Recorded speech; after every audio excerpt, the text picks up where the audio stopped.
Success is a journey, it isn't a destination. And I think we're all on a path to success. Once you can wake up every morning and be one incremental step better than you were the day before, that's a path to success.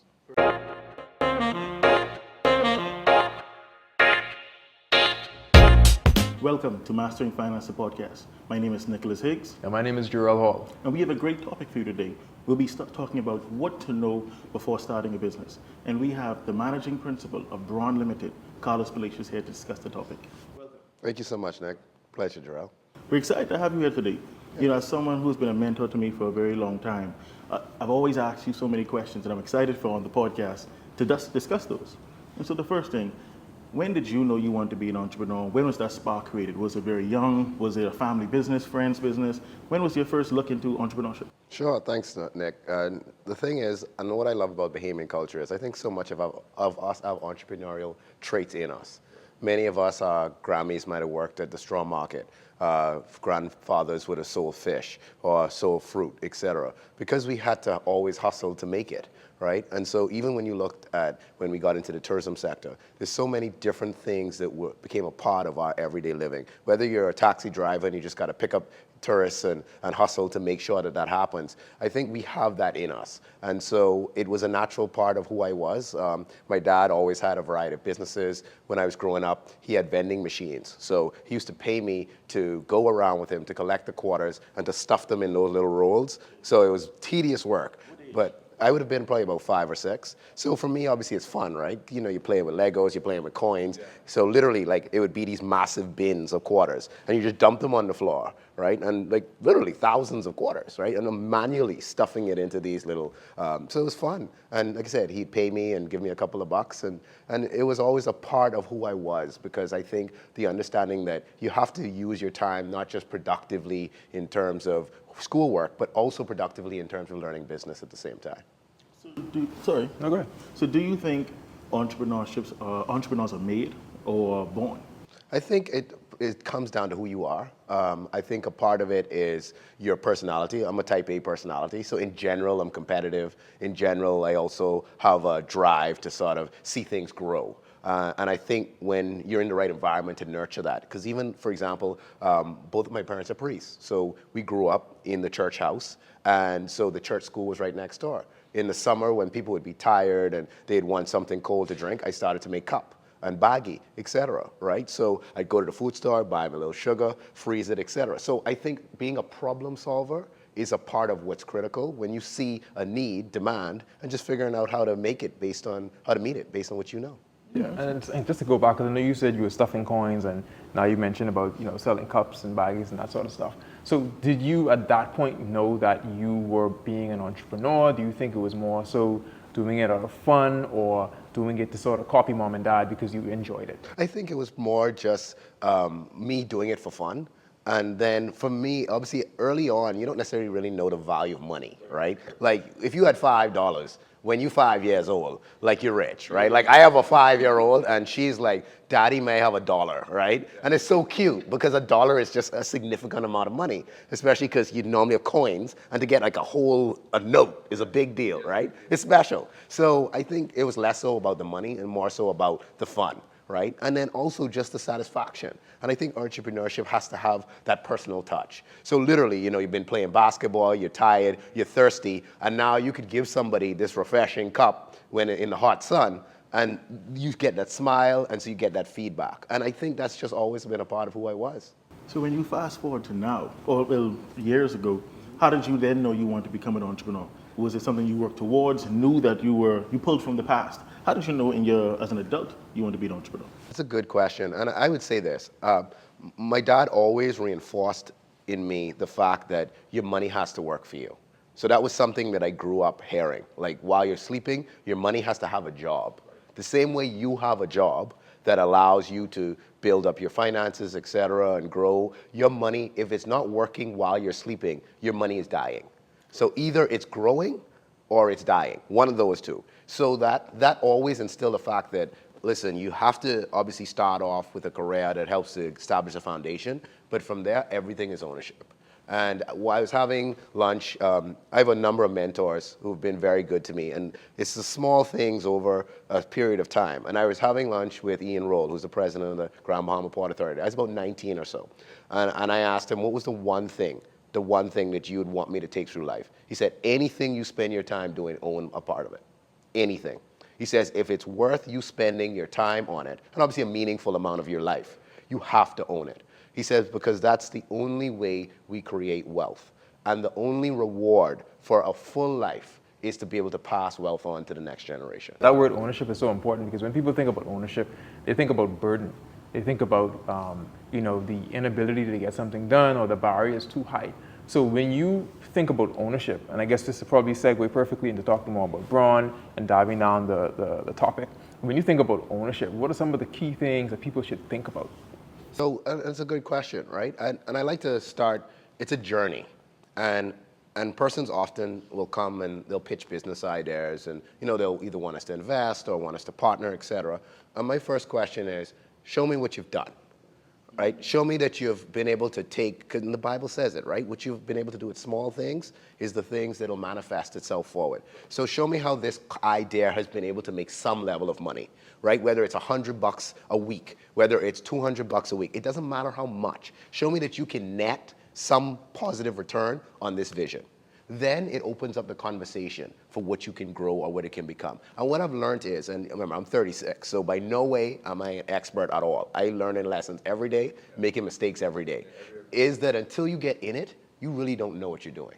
You could have studied it, you could have podcasted, you could have YouTubed it, you could have all the mentors and coaches in the world. Until you get into that business and you understand the competitive nature of that business, until you understand what it takes, whether it's from your team or from yourself, to excel in that specific industry, you really don't know what you're doing. And I always say, you gotta test drive. You gotta crawl before you walk. You gotta learn how to drive with your L on your car before you wanna go drive a Ferrari. Otherwise, you'll kill yourself and you'll kill your business. I agree. Just on social media over these last 10 years, they have made entrepreneurship romantic. Yeah. And so you're seeing everyone's excited. I'm an entrepreneur. Yes. Anything I can do, I want to be my own business. Yeah. But persons don't realize if that was the case, nobody would work anywhere else besides themselves. Exactly. There's a reality, 90% to 95% of small, medium businesses fail. And so for your side as an entrepreneur, how did you know you wanted to be an entrepreneur, and what challenges did you have to overcome in that beginning phase for yourself? Well, for me personally, for some reason, every time I may be, at a restaurant, or I could be, going to the grocery store, or I could be watching a show, or even locally going into a clinic or these sorts of places, and I just see lots of problems, right? Lots of inefficiencies. And I'm a bit anal where I just ask the question, why, how, we're doing things the way we're doing it. And so for me, when I kind of sort of figured that out, I always ask why. How can we do it better? How can it be improved? And so when I ask those questions, then solutions start to pop up, right? And then it's about, okay, well, that's a concept. Okay, I wonder how that can work. And so there are a few, problems that I've seen over time that I've actually pursued. But, that pursuit started with that concept, actually seeing the problem. And then going behind the scenes and trying to do some research and say, okay, well, is anybody else trying to solve the same problem? How are they doing it?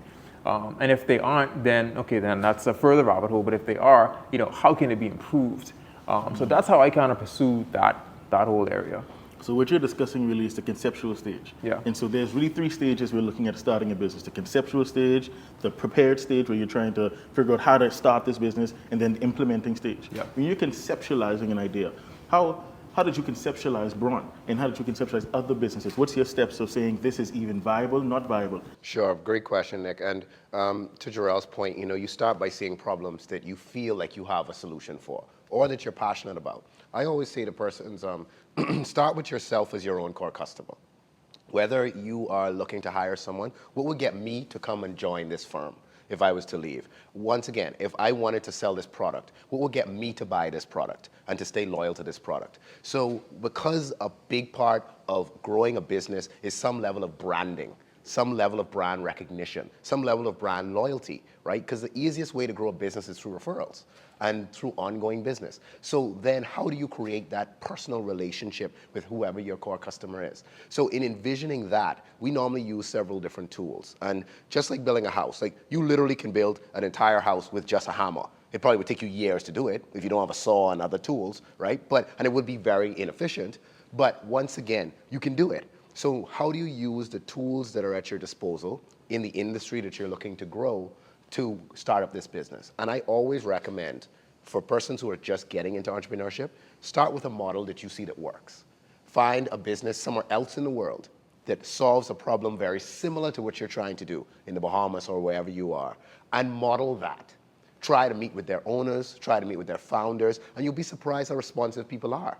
Sometimes it just takes some relentless discipline to show up in the right place at the right time, to meet with those people. Ask them how they did it, what tools did they use, and model that. And then as you grow, as you start up, you can innovate and become your own brand. And I think that's such a good point too, because a lot of people, when they think about going into business and when they think about models and talking to people, is almost this heavy reluctance to not talk to people. I have to figure this out by myself. Correct. Only me can figure this out. Even when it comes to ideas, they're like, I don't want to share my idea. Someone's going to take it. And we know, statistics show that there's a vast amount of people who have a bunch of ideas, but probably 1 in 60 people actually act on it. Exactly. But I think that's a very important point, man. Yeah, thank you. I think it's discipline. A big part of it is discipline, and that's what we preach heavily as we grow businesses. So there's an example, is Uber in this country. Persons have tried to do the Uber business model. They saw it in the US and other countries, but it hasn't worked here. So there might be a need, but it may not be efficient to actually execute fixing that problem. Have you ever had an idea and had to recognize this isn't a good idea? How do you go and decide, yes, there might be a need for it, or maybe a want for it. Might not be a need, might be a want, but it's not a good idea. How do you tell yourself this isn't a good idea? Every idea for me is a good idea.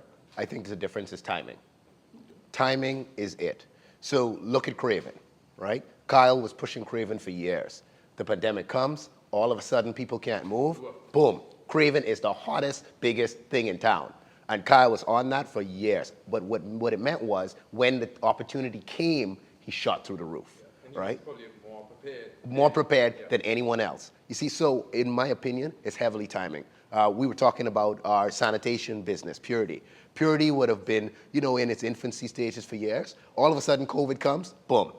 You're spraying like dozens of places a week, and now obviously the drop off in COVID, right? So the demand has fallen. So once again, I think a lot of life is being prepared. And the whole J quote, success comes when preparation meets opportunity, right? To add to that, there was a gym that started maybe 15, 20 years ago, I won't say the name, and they were in essence, the model that we didn't understand as a country. They were trying to be the McFit before McFit. And so at the time, persons weren't willing to pay that much money for that luxury setup. However, you fast forward to when McFit started with 2014, maybe 2016, 2017, you saw the market was ready for that. The persons who were the socialites, in our version in the Bahamas, wanted to take the pictures. There was a market for that. And so McFit has completely bloomed. But 20 years ago, that idea, it didn't work. Sure. And even just back to the Craven idea or even the Uber idea, how could you have an Uber or a Craven if you had no smartphone? You see why timing is important, right? You could have talked about, well, even let's say 30 years ago, I want to have an interconnected like rideshare agreement, right? Which would have been, let's say, an Uber, but without an app to pull in and find a location and see a driver, it wouldn't have worked, right? So a lot, I think, of businesses, and what I do when I started to do this year is I journal. Every night I journal. So every night I brain dump all the things that are in my head. And I have a minimum rule, because I've been trying to journal for years. My mentors and coaches have been saying, you have to write it down. You have to write it down. And I keep getting overwhelmed. I'd sit there, just look at the blank paper, and I'd get frustrated. So I was reading a book called Essentialisms. It's a standing book, and it just talks about doing less. And it said, just write 3 lines. And so all I have to do is minimum is write 3 lines, and that's it. If I choose to write more, etc. And then I look back each month, and I look at some of the business ideas or some of the things that I've discussed with people. And what it does is it now reignites certain flames that are more applicable for today. Because when you write it on the day, you're still emotionally charged. When you look back on that later, you're now at a certain sense of peace. And I see things in business now that I've written even earlier this year that help me in my present day. So when it comes to business plan writing, do you write a lot of business plans for your ideas? When do you decide I'm going to put time in and write this business plan, or have someone to do it? And to add to that, do you believe that entrepreneurs should have a business plan when they start? This is a great debate we have all the Very good point. So I have frameworks and tools, like I said, that we use. And I use a business model canvas. And so, that's just a 1-pager. right? So I have different business partners in different businesses. And what we first do is we determine what is our purpose as investors, right? Why are we here together as this group? And what are we trying to achieve, right? And you can ask yourself the same question, like, why do I exist as a human being? Why does Nicholas exist? Why does Jarrell exist? Why does Carlos exist? And from there, we then establish our core values, right? What is the actual values that help us to make decisions and that are important to this specific business culture we're trying to establish? Once we've determined that, we then determine what is our big, hairy, audacious goal, right? And you know I love the book Scaling Up that I preach about. That's our business Bible. So in 10 years, what does this business look like? Once we've established those three things and we have alignment, I find the details make a lot less of importance than the process. So now, what are we trying to achieve in the next 3 years, in the next 1 year, in the next 90 days, the next 30 days, and what are the targets around that? Revenue, expenses, number of employees, et cetera, et cetera. What are the KPIs that we're gonna measure? And then we roll straight into it. We'll roll into businesses with no business plan, but we roll in with structure. And we also measure things to the T. So we run our businesses, we run with ERPs, so enterprise resourcing planning softwares. I can pull up an app right now and tell you how much cash I have in my wallet. That's how regimented we are with the numbers. I can pull it up, I can tell you exactly how much cash I have in every business that I operate, right down to the dollar. And so that is a level of detail that it took us a long time to get to. And made a lot of mistakes, lost a lot of money, and no way are we perfect, but got to be on the numbers. So that's a very good point that you were able to admit that you've gotten better with time. So let's take it back to your very beginning with Bron. How did you structure that? Was it the similar process you were using, or was it almost way more green? It was just, I saw an idea, or I saw that there was a need in another market. How did you conceptualize that, working under somebody to hire the ship? Sure. So that's a great question. And a big part of my growth with Bron is, and one of my early jobs, my boss at the time told me, always choose mentorship over money early in your career. Always, and it'll pay off. And when I was working, my first job was working in Miami. I was working on the world in Dubai, those islands shaped like the world map. So I was the design engineer laying out those little islands. It was quite a lot more boring than it looks. Like you're just sitting in front of a computer drawing little circles, right? The 2008 recession happens, I lose my job. I move back home, defeated, frustrated, feeling like a failure, gassed up because, oh, look, you went off and you're working on these big projects and now you come back home with your tail between your legs. I was introduced to a gentleman at the time who is now my business partner and my daughter's godfather named Scott Blackyer. Canadian, came over here in the early 2000s, started this company called CCS, Caribbean Coastal Services. I started as his intern. He took me under his wing. He said, listen, at this time it's about a 5 or 6 person company. He said, I believe that this country has the opportunity to grow and develop itself. The challenge that he sees as an expat in the Bahamas is access and the ability to push Bahamian professionals to the forefront. He said, this is what I believe in. I said, I believe in you and I believe in this. So he said, join and we'll do this together. And that was in 2009. So from there, we built several different companies. We started a drilling company. We started a surveying company. We started offices overseas. And in COVID, we merged everything together under Bron. So we're now one of the largest in the English-speaking Caribbean. We do several $1 billion of foreign direct investment projects a year. We do about 250 projects a year. So we probably specialize in private islands. If you were to ask what do we kind of do, what is our niche? Remote and private islands. We've probably done more private islands than anyone else. So high net worth individuals, et cetera, and these are multi-year projects. Right? So they want everything from helicopters that can land on a cliff to beautiful over terraces hanging off, or to beaches, and it's just an amazing journey of creativity when you get in that private island space. So how did you go from CCS intern to now co-founders of Bron with your partner? How that transition happened? Good question again. And once again, remember, I'm a type A personality. Right? So type A personality means I'm competitive and I'm aggressive. So when we started out early on, I went off, I did a master's degree in coastal engineering. So that's how I became the first Bahamian coastal engineer. Scott calls me up, who's also type A, and he says, I'd like you to come back home. I said, Scott, I have all these job offers in the States and all around. I had a job offer in Perth, Australia. Amazing opportunity. So, you're from the Bahamas, you may as well go to Perth, right? That sounds like fun. Massive port. I would have been like an assistant director, like fresh out of school, good pay. Like, why would you come back home, right? I got my OPT, all of that stuff. So everything was lined up. He said, come back and help me build this. I said, Scott, why would I come back to the Bahamas now? He said, listen, you could choose to be the guy in the desk just with a title and with an opportunity, or you could be the guy who has ownership, who sees something grow. And I said, all right, this sounds good. He said, whether you believe it or not, you're not going to own that company in Perth. I said, that's a good point. I agree with you. He says, come and join with me and we'll do this roadmap. So I said, all right, I'll get back to you. So I wrote out my job description for director of operations. Remember, I'm a junior engineer now. I haven't even started yet. I only worked as an intern. I said, this is what I'm going to be in 3 years. This is the ownership that I expect, and I'm going to be there somewhere. Either I'm going to be with you or I'm going to be with somewhere else. But this is where my career is going to take me. And he said, let's do it together. You trust me, and I'll trust you. And that's where we went. That's extremely impressive. So having heard that, were there, and just to dive a bit deeper to dig beneath the surface of that, what were some of the elements that you considered in your decision matrix, outside of the ones you mentioned, to make that sort of decision? Because I know we're going to have a lot of audience members who are either going to be, juniors in college, or they're going to be seniors getting ready to graduate, or they're going to be persons who are, completing OPT and they have job offers, right? What are some of those key critical elements that you actually considered to make that decision? Always invest in the person who's investing in you. It comes down to people. No matter what you're trying to do in life, it comes down to people. It comes down to the people who have to trust your Uber, who trust that your food with Craven is going to be good. It comes down to the people. So for me, I was trusting in Scott. I wasn't, and it didn't matter that Scott happened to be in the Bahamas. I was investing in Scott. So for me, the decision whether I'm going to go to Perth, whether I'm going to take X number of jobs in the States, whether I'm going to go and pursue another degree, came down to the person.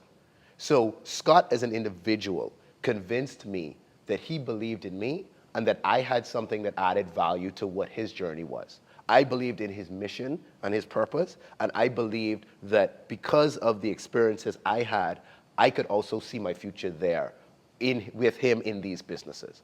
So I always say, look at the person. And that's why the initial question was choose the mentorship over the money, because that's the person.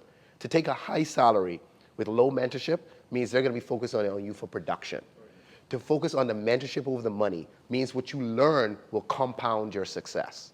And I love the compound effect. It's an effect that I use oftentimes. So how do you get that exponential growth, right? And how, let's say, if you use a compound effect and a doubling effect, how do I go from a $25,000 salary to a $50,000 salary? Maybe the first time it took me, let's say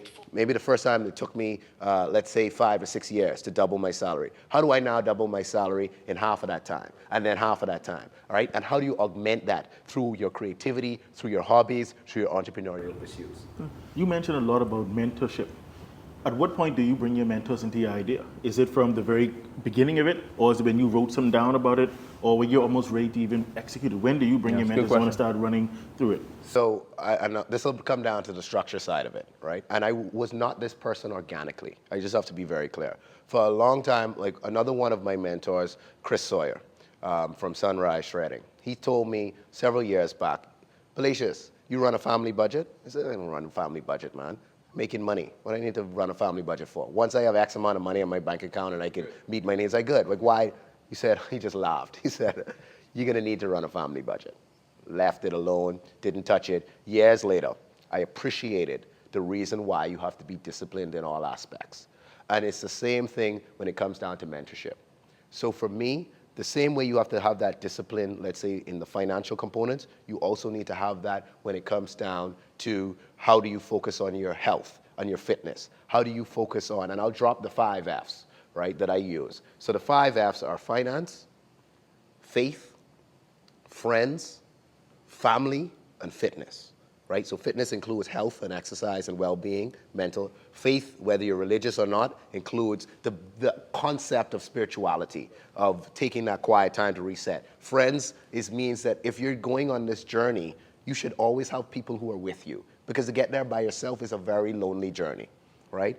Family, the importance of balancing the relationships, whether it's with your parents, your kids, your wife, etc.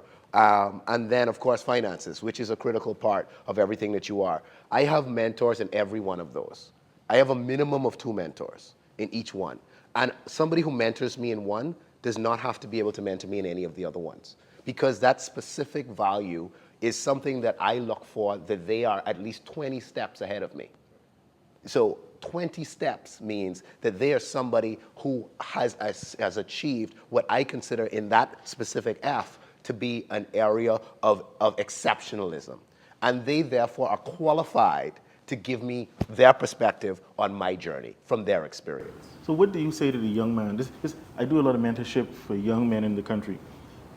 A lot of them, their community may not be the best, or they may not have that support system to help push them to even provide that advice. What do you tell the young man who is, I would like to be a fisherman, or I'd like to be a DJ, or I have aspirations of owning an engineering company, but they don't have that community or that support or that knowledge-based support? What do you say to them? Great question. And you seated this perfectly to introduce Toastmasters.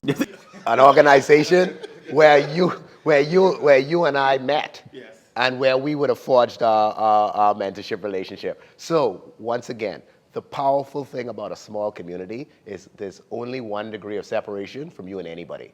Everybody has a cousin who is the CEO of this, or a cousin or uncle who is the MP of that. We are all interconnected. And our degrees of separation means you just have to find the groups that have the things that you're looking to achieve. Very good question. Toastmasters Club 1600, the Prime Minister is one of the members. Lyndon Pinling was one of the persons who helped to set up the club, 1969. You join a club like that, and anyone can come and join. Within the club, we have fishermen, we have all the things that you just mentioned, right? So if you find organizations, and there's others, Rotary, Kiwanis, etc. There are many organizations in this club because of how interconnected and how close-knit our society is. You just put yourself there. You have an open mind. You come to learn and listen, not to try to teach. Come to learn and listen with the right attitude. And then you put in the work.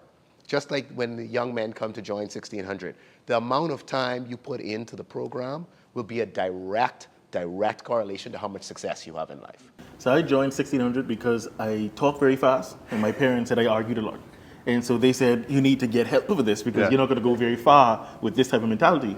I approached my mentor, Terrence Pratt, and he brought me to 1600, introduced me to everybody, loved it since. We sat down for lunch, and one of the advice you gave me very early on, this 2014, I'm young, and you said meet with a new person or someone, an older person, every Thursday. Yeah. Every Thursday, sit down for lunch, and so it's somebody new you found on LinkedIn, someone you met at church or at a business meeting, or someone in the past to keep that relationship going. At the time, I told you I couldn't afford it. And so you said, do it once a month, once a quarter. Yeah. You start somewhere, and now at this juncture, I'm doing 3-4 of these lunches a week. And in my success I have, it all pulls back from that moment. Mm-hmm. To get to CFAL, I met with somebody on LinkedIn, Kevin Burrows, SBDC. I saw the Vineyard similarly in the situations. So all of my experiences came from that advice of going out, talking to persons, developing that relationship. And so I appreciate that for you. And so for the listener, I know it's very scary. I know it's difficult sometimes putting yourself out there, but that has literally transformed me from where I was when I met you as a front desk receptionist to now standing here in the leadership of a bank, a government-led bank, in 8 to 9 years. The biggest separation between me and my peers was they didn't network. They weren't open to as much criticism.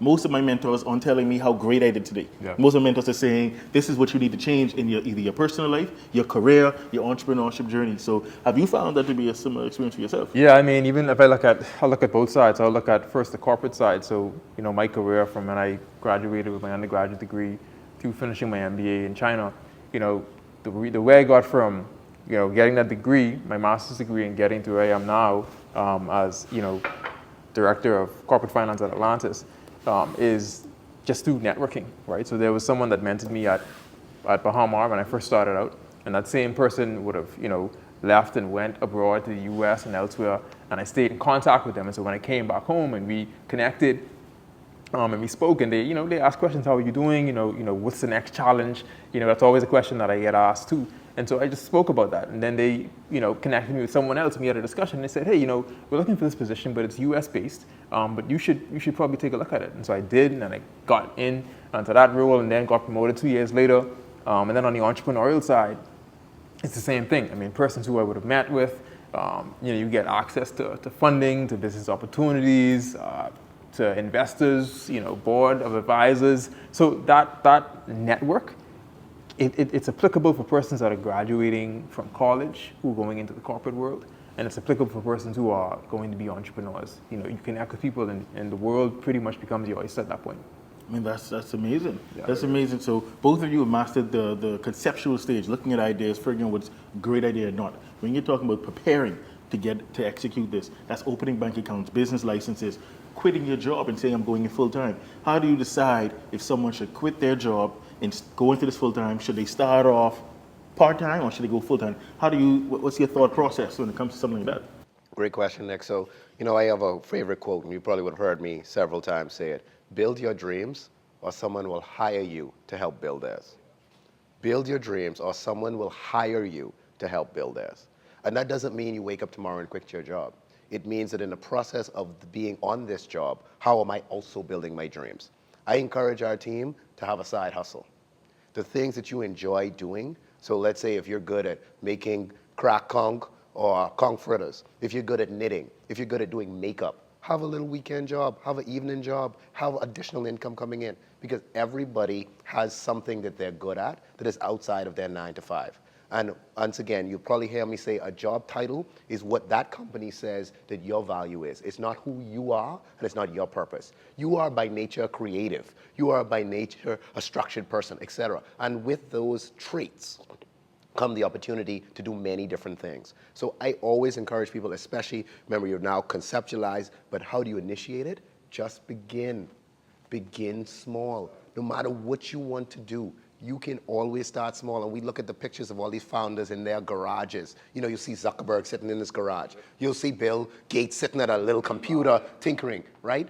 Everybody starts small. You see Jeff Bezos with his little books. Remember, he wanted to open a library, an online library, right? So start small. Don't come asking for $250,000. Make your little $2,000, $3,000 a month and grow, grow, grow. Take on partners. And as you build a track record of success, it'll lead to more opportunity. And then so talking about this sort of leap, right? So there's this myth, and this is a previous talk we talked about some of the myths of entrepreneurship. And one of those are, that people who want to pursue entrepreneurship believe that if they're in fact employed someplace, they should immediately take the jump into entrepreneurship without any consideration for any other external factors.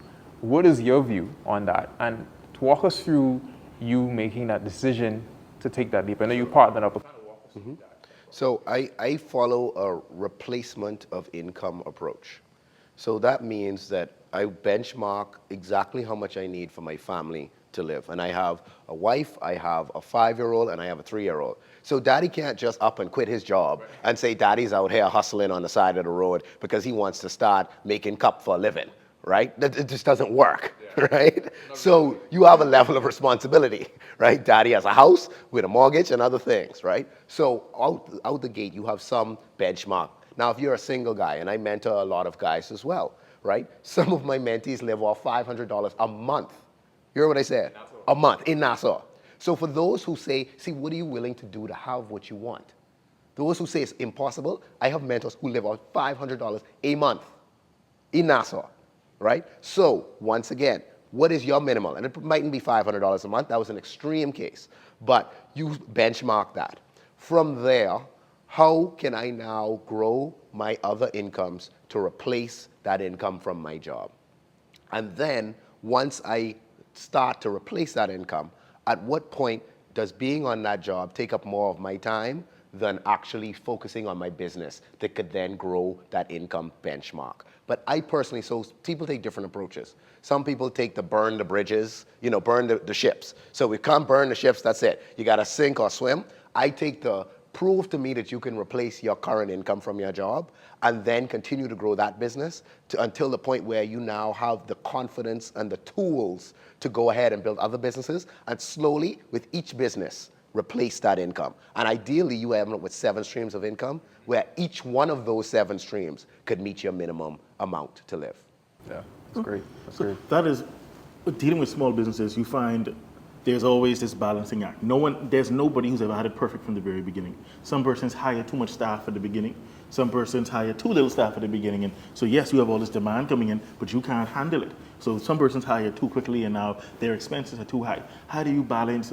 Now we're preparing to start our business. How do you predict some of those things? You've benchmarked it. You've done the romantic stage of conceptualizing it. Now when it's time to actually get it done, how do you navigate those estimates, those benchmarks you created? Sure. So we always, when we're starting a new business, we're always very, very conservative. We assume that our expense footprint and our revenue are both significantly off. So we assume our revenue targets will be lower than what we put on paper, and we assume our expenses will be higher, right? And depending on the risk profile of the business, our experience in it, and remember now, we've already gone through the conceptual phase, so we've filtered out. This isn't us just waking up and saying, we want to go sell chopsticks because people like Asian food now, right? This isn't just us waking up and saying something. So this is us now in an industry we understand, with a core customer that we understand, with something that ideally is a pivot off one of our existing businesses that seems to be a trajectory of opportunity. So once we've already established that, we now can look at the specific framework that helps us to grow within that model of business. And the biggest thing, honestly, is once again the networking. We go and we talk, and we literally will cold call companies who are overseas, et cetera, and say, hey, I see that you guys are doing this type of business. I'm looking at doing this in the Bahamas. Are you interested in being a strategic partner with us? And a strategic partner doesn't mean they own anything. It just means now when it's time for us to have a supplier relationship, or when it's time for us to even go after a bigger contract that is bigger than what we could take on, they may now support us. And many people, the Bahamas is a sexy brand. We downplay it, but we really need to appreciate how sexy the Bahamas is. When you tell people I'm coming from the Bahamas and blah, blah, blah, and then they Google you, et cetera, once you have a track record of success, people are willing to entertain that. And 1 2-hour call with somebody who's been doing it, a multi-generational business, and you're trying to start it up in the Bahamas, 1 2-hour call, you can learn everything you need to know. So for Drell, on your side, you're the owner, one of the owners for Relish Stocks. Yeah. When you're looking at how did you decide to jump into that business and your manufacturer you were getting from China? Yeah. Did you just cold call and just ask, how did you know there was a market there, and how did you decide this is something to get done? Yeah, I think when I first started Palacious Socks was during a time when on the fashion side, which to me at the time was not on my radar, but there seemed to be an opportunity with persons who wore socks. And the reason why I came to that conclusion was because me personally, I would just randomly buy socks off the shelves because I just thought it was interesting. But then when I came back into the office and started to get questions and compliments from some of the managerial, senior executive staff, etc., then that started to pique my interest because I also looked at what they were wearing at the same time. And I realized that they're not wearing the type of socks that I'm wearing, but they have questions about it. There's an interest there. And so I did some research, and then I just literally saw that there was this transition happening from persons being more sort of black, blue, grays to these, call it brighter colors or patterned socks. And so literally I just said, okay, there's an opportunity, there's a trajectory, like Carlos mentioned, of this change happening. And so I just pounced on the idea and just simply in phase 1, call it, just sort of implemented designs that, were from the Bahamas to start. And then from there, just grew and grew and grew to different patterns that related to the Bahamas or anywhere else in the world that people can easily relate to. For me, it was about identifying the opportunity literally from people, the interaction with people, understanding what they were asking me, what they were looking for. And so now, as we move into releasing athletic socks, understanding that now, since COVID, people have this, very high level of focus on, getting healthy. That's where we're transitioning now. So that's how I looked at it. So were you nervous making your first call in China to get a quote? I think I wasn't nervous because I was very ignorant, right? I didn't know, at that time I had never done anything before like that. So it was just about asking questions and looking for answers.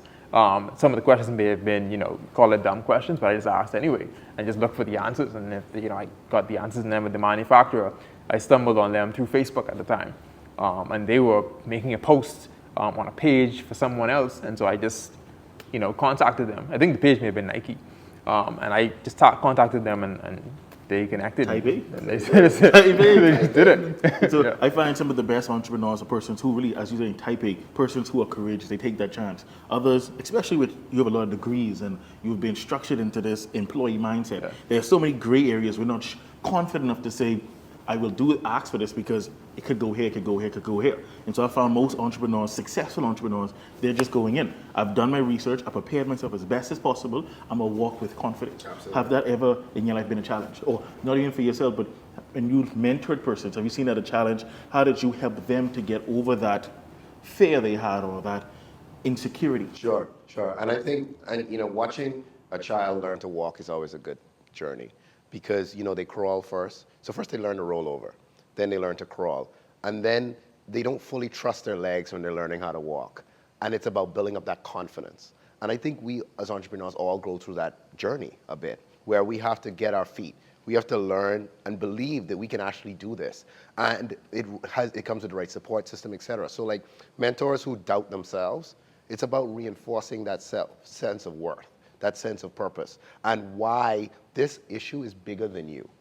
Because if this is a problem that the world needs solved, it's selfish of you to not have your act or the confidence together to act on that for the betterment of humanity in your society. When in COVID, our businesses were all on the brink of collapse.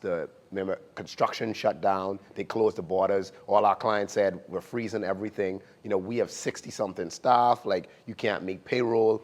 At that point, my coach said that you have to be able to forecast no revenue and make those decisions now. No revenue for the next 6 months. And my thing was, but I understand where persons are spending their salary to help their mother or to pay for their child's autism medicine or pay for their Grammy's dialysis. I understand what this revenue is. And the response to me from our coach, Sean, was, it is selfish of you to not have the confidence to make the decisions that are needed to save your company so that all of those persons who rely on your team could have a future. If you fail today, everything's done.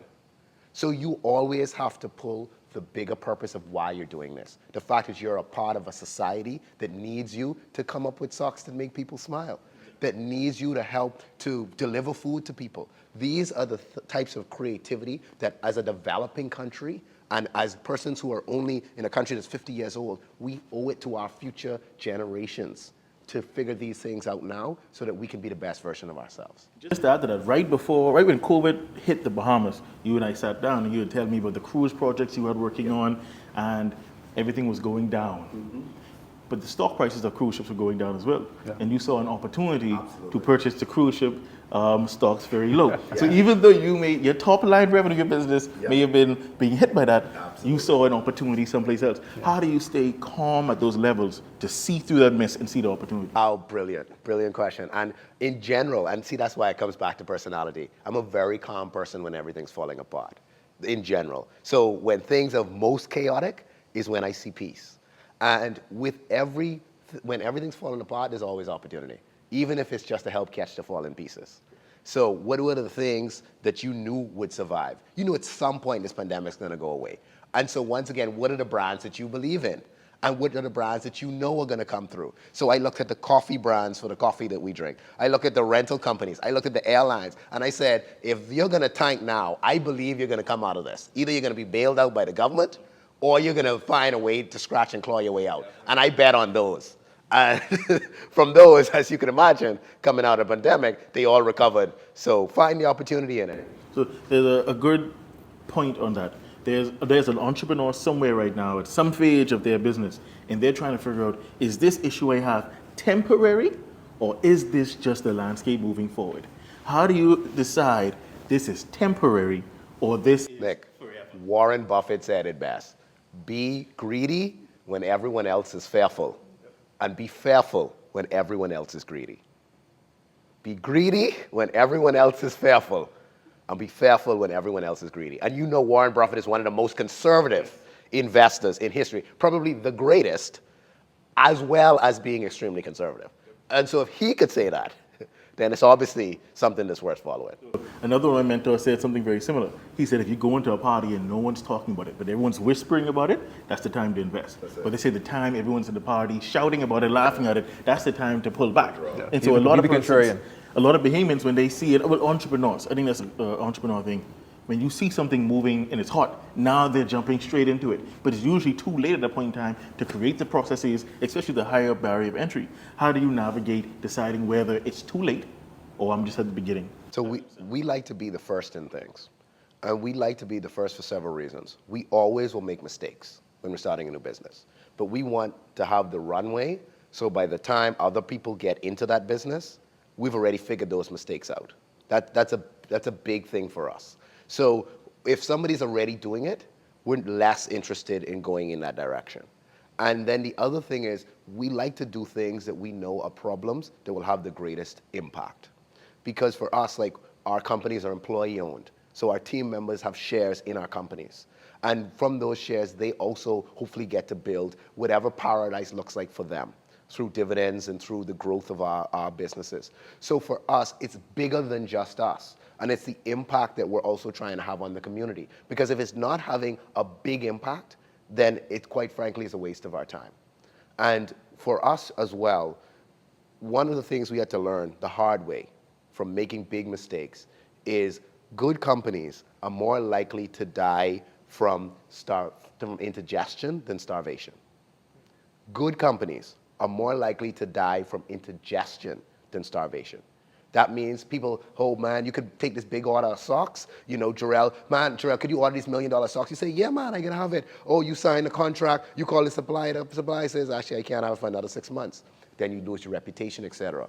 Right? So you try to take on too much, right? Because you think that you get overambitious, etc. And we've lost more by trying to take on too much than trying to pace ourselves. So Carlos, the implementation phase of the business is very important.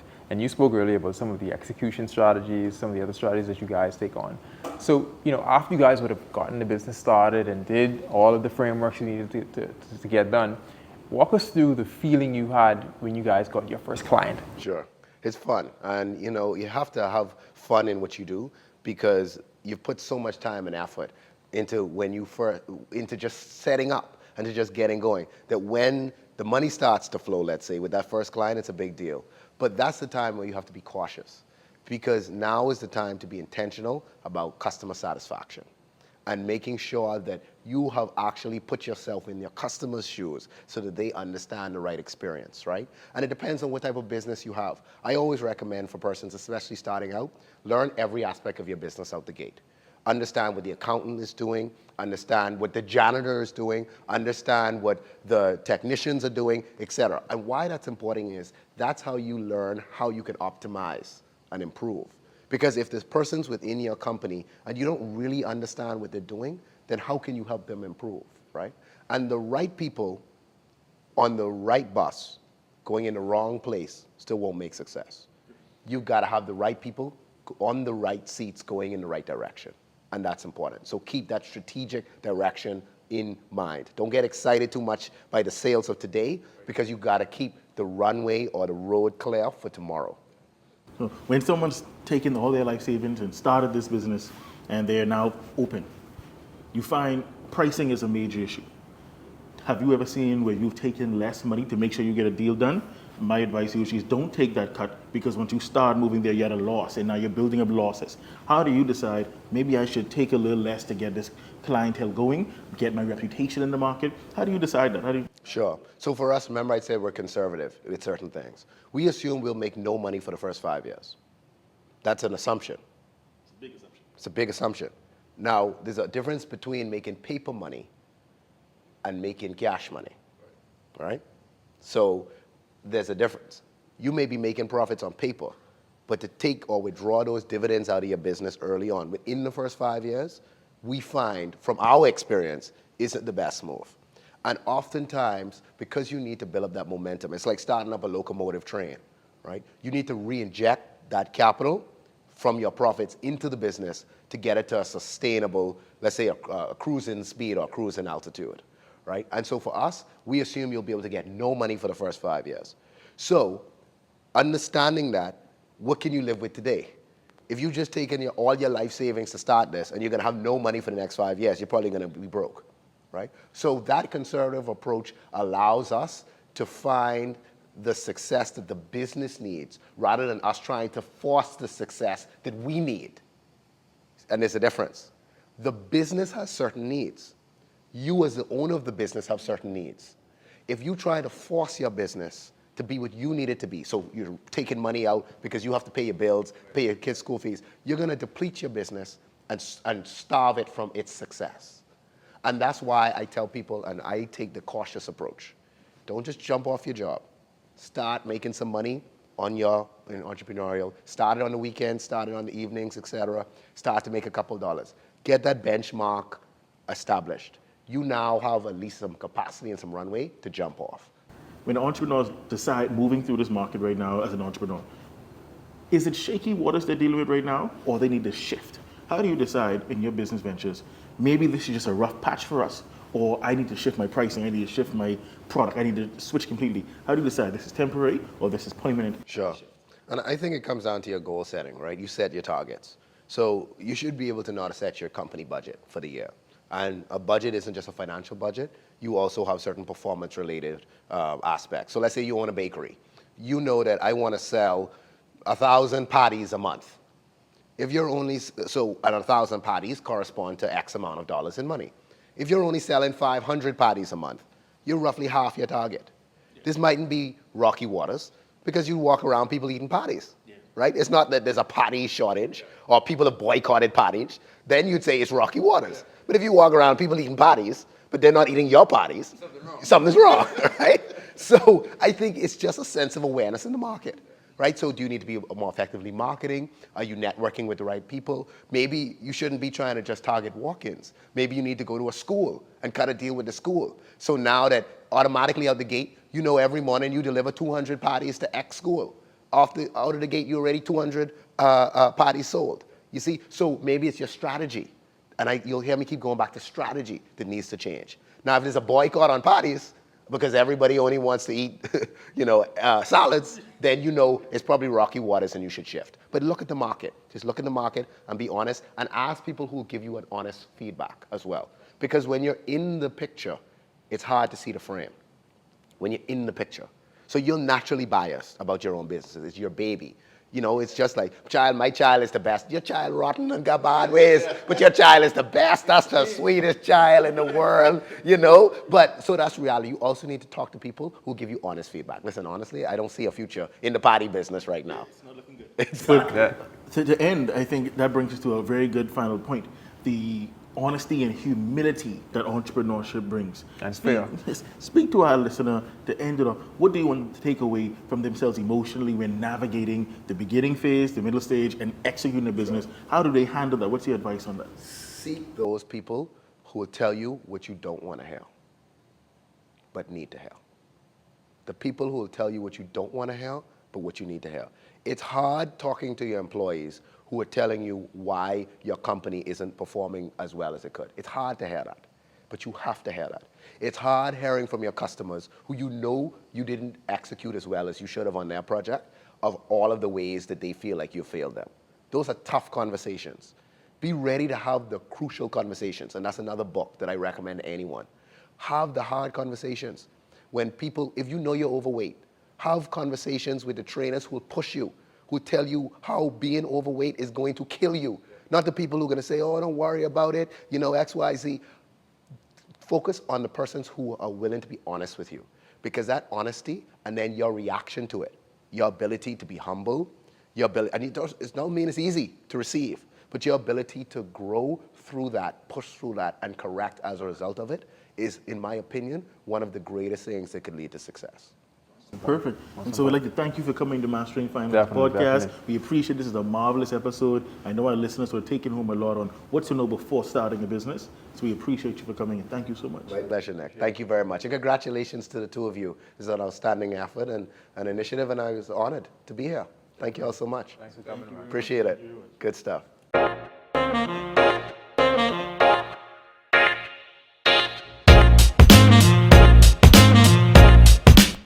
Hi, I'm Carlos Palacious, founder and managing principal of Bron Limited. It's been a pleasure to be here. I'm so inspired. I'm always willing and ready to support Nick and, of course, Jarrell in anything that they're doing. So this has just been an amazing time to learn from the other persons who've been on the show and also to grow in our own journey as we all use iron to sharpen iron as we try to be the best versions of ourselves and build our nation and our world through entrepreneurship. So let's continue to learn how to master finance and use this podcast as a tool to help to do that. Thank you.